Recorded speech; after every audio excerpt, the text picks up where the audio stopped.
So hi, my name is Elina Arponen. I'm from a Finnish game development studio called Tribe Studios, and for the past 4 years we've been working on this technology called Dramagame. My background in games is a bit longer, so I've been working in the industry for about 10 years now. But today the topic is really that how can we use that passion and the impact that games have in the business world. How can it help companies and corporations to do better through game-based solutions? And especially we are excited about connecting real humans, creating human-to-human connections in virtual worlds and virtual applications. So that is what you will see in some of the case studies that I go through. But I first look at kind of gaming as a phenomenon in a bit wider sense. And our own background is making unique multiplayer story games. Is there a bit of a... So Velvet Sundown is our newest game. It came out less than 2 months ago, and this is an entertainment game. But it's an example of the kinds of games we make. So it's a multiplayer story, multiple people playing together and creating the game experience through the given structure. So we are now over 90,000 users, and one thing we've noticed is that people also like to watch other people play, because you never know what happens in the story and how the game will evolve. So it's quite interesting to also look at a YouTube from someone else who has recorded their own gameplay. And this has been well received by the press as well. So very nice quotes where people realize that it's something new in the market, and this kind of multiplayer storylines aren't usually seen in games. But looking at games, so what are games? Jane McGonigal has said that they are unnecessary obstacles we volunteer to tackle. Another definition, I don't know by whom, is that it's creative behavior within a given set of boundaries. So in any way, games are about setting obstacles and boundaries and then having joy and fun while tackling those. And it creates a state of flow. So when you have a challenge and your skill set is a matching to that challenge, it's a very rewarding feeling called flow. And games are very good at that, at creating a flow where you like to keep on learning, keep on expanding your skills, and the challenge will also grow to match your new skills. And who are games done for? Games are for everyone. Average player age is 31 years, and 48% of players are female. So that means that there are more adult women playing games than there are teenage boys playing games. So that's something that you don't often realize, but these are statistics from just last year. And so I'm sure most of you have played a game. It's a different thing whether you associate yourself as a gamer, because the gamer profile is often seen in a very narrow sense. So a lot of people say that, okay, I'm not a gamer, but they actually do play games, which is a bit contradictory, but that's a kind of the nature of the definition. So what kind of things games measure and challenge you for? Usually there's intellectual challenges, like in puzzle games, and there are a lot of games about reaction speed challenges. You can think of a sports game or any kind of very action-oriented game. But games can also have social challenges, and this is very important for the corporate applications, because often corporations, companies want to train people in social skills and soft skills, and then you need to be able to present also social challenges in games. And what are some of the application areas for business games? Games can be seen as a cooperative business tools. They can be used for practicing processes and exploring new possibilities. Of course, there has been already talk about the learning games and training games. And also, they can be a tool for marketing and engaging audiences. So you can really use it in a very many areas. But this is also a very new territory. So there are games made for these purposes, but there are also a lot of games that are still I'd say waiting to be built. And why should they be built? So what are the benefits? Why would you do it with a game? So for the business use, we can transfer many of the game's benefits. The most obvious one is the engagement. Just the fact that people are having fun when playing games and they want to play games. So if people want to work and want to train and learn, it makes it very effective. But also there's the thing about the intense focus. So when you are playing a game, you don't idle on the side with anything else. It takes your focus 100%. And this makes it very effective. We've seen in some of the cases that in a 45-minute intense gameplay with one of the innovation games, people find new insights more in the 45 minutes than in a year of casual board meetings. And that makes it, the intensiveness of the situation makes it very effective. Of course, you can also get very detailed data because everything in games can be measured, we can log things, all discussions can be referenced back later on. So the data gathering is very common. And games have a global reach, so wherever your team is, wherever your customer is, your employees, they can always play together online and experience these moments together. Games are also a platform where it's safe to make mistakes. And there's always this kind of, do I dare to try this? You know, what if we fail? But games allow making mistakes, and then you just try again, and it's quite natural. And this is important in many aspects. It's also, it's one thing is about losing your own faith. Like, okay, what if I do a mistake? Do I dare to do it? It's okay, I made a mistake, I try again. I get a better score or better result next time. But it's also for training situations like fires or some actually hazardous situations. You can do it in a virtual world quite safe. Or situations like a sales training. You don't actually lose the sale if you make a mistake in the game. So this makes it a very easy to use method. And now it's still also a way to differentiate. I'm sure games in corporate environment will become much more common than they are nowadays. But now if your customer message or corporate image includes games, it's still a way to differentiate yourself. So going towards the case studies, the Dramagame technology that we've been working with is really about making these human-to-human connections, and it's a powerful tool that can be used for simulations. And building this kind of network of people who connect easily creates tens of millions of different variations in the content structures. So there has been some development on the background to be able to do that.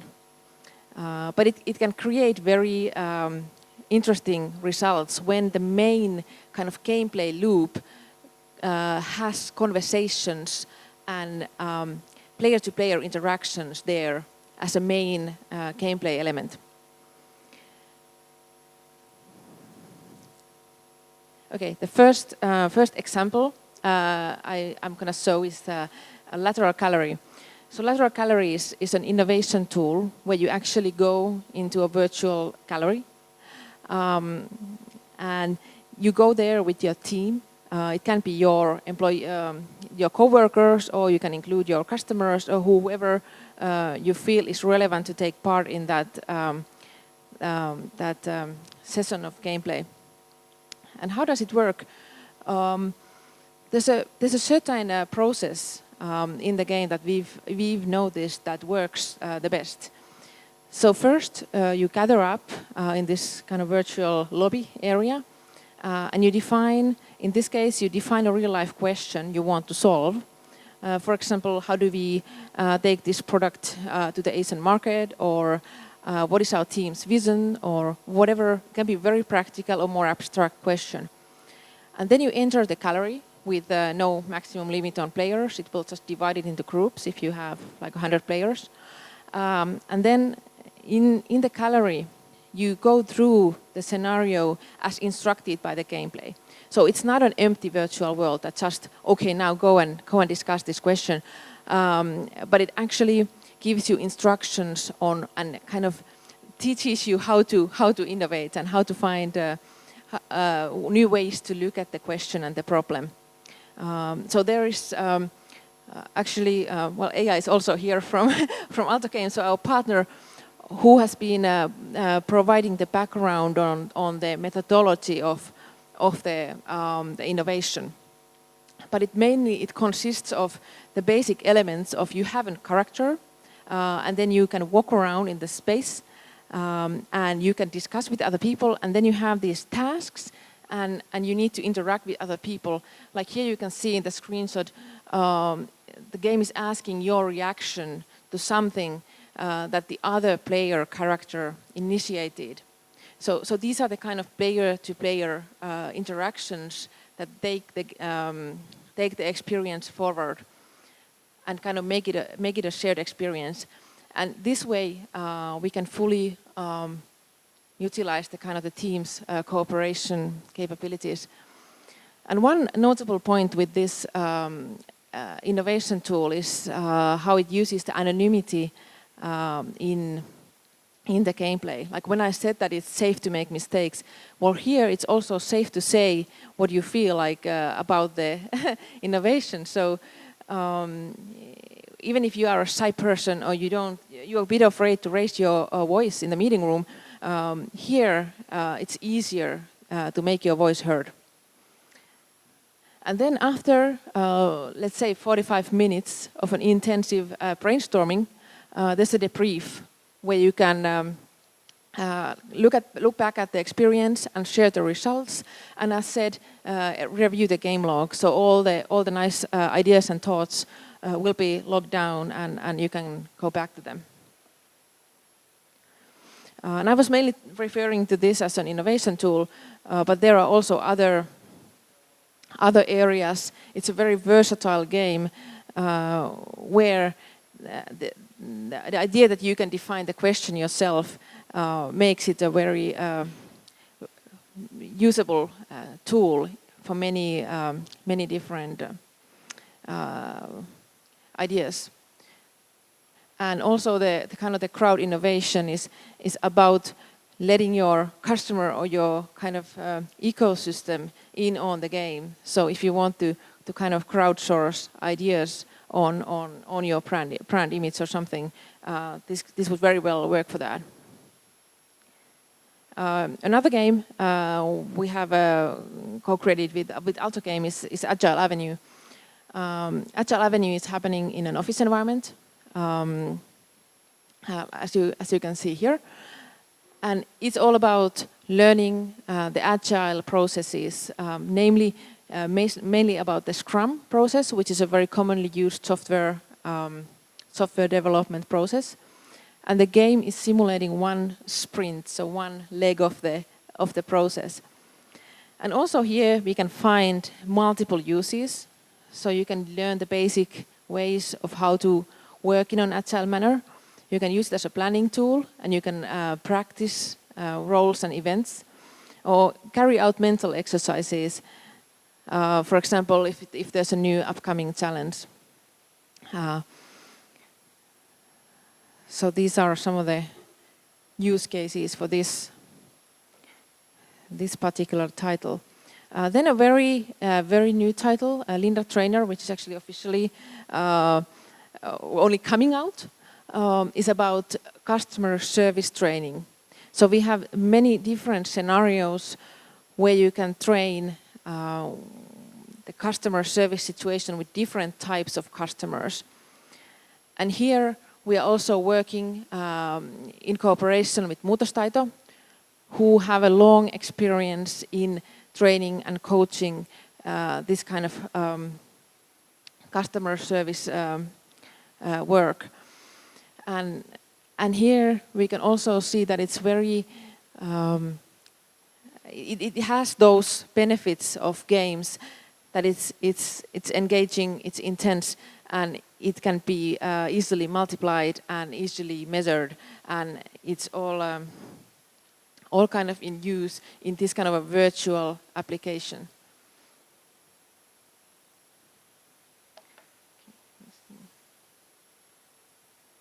And then the big question on does it actually work?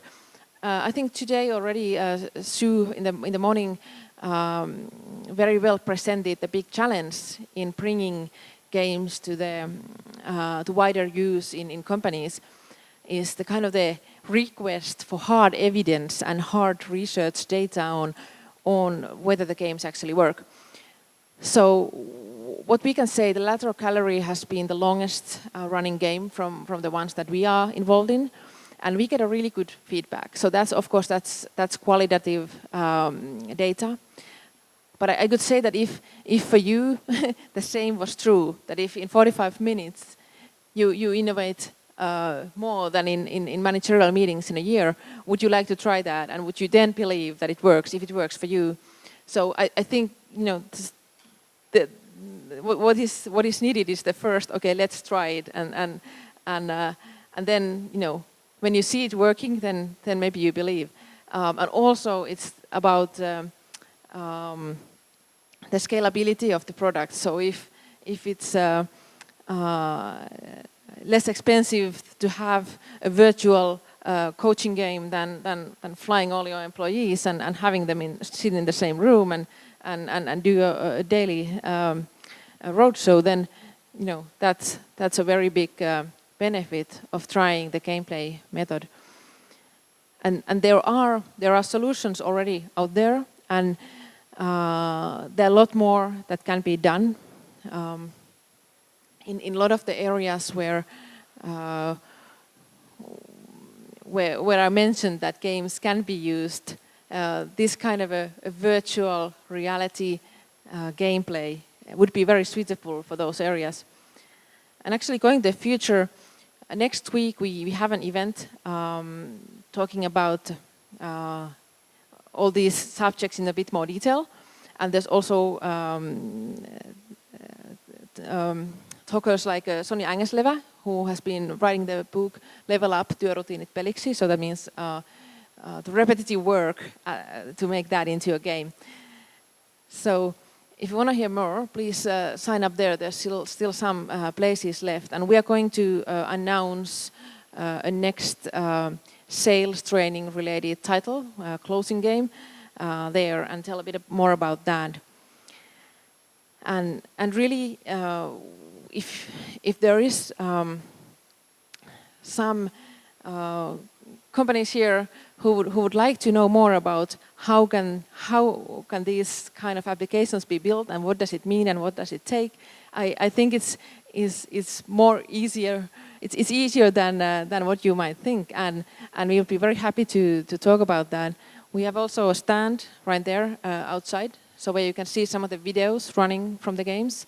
I only had screenshots here, so it's not very descriptive. You don't actually see the people walking around and playing, but there you can see a bit more of it.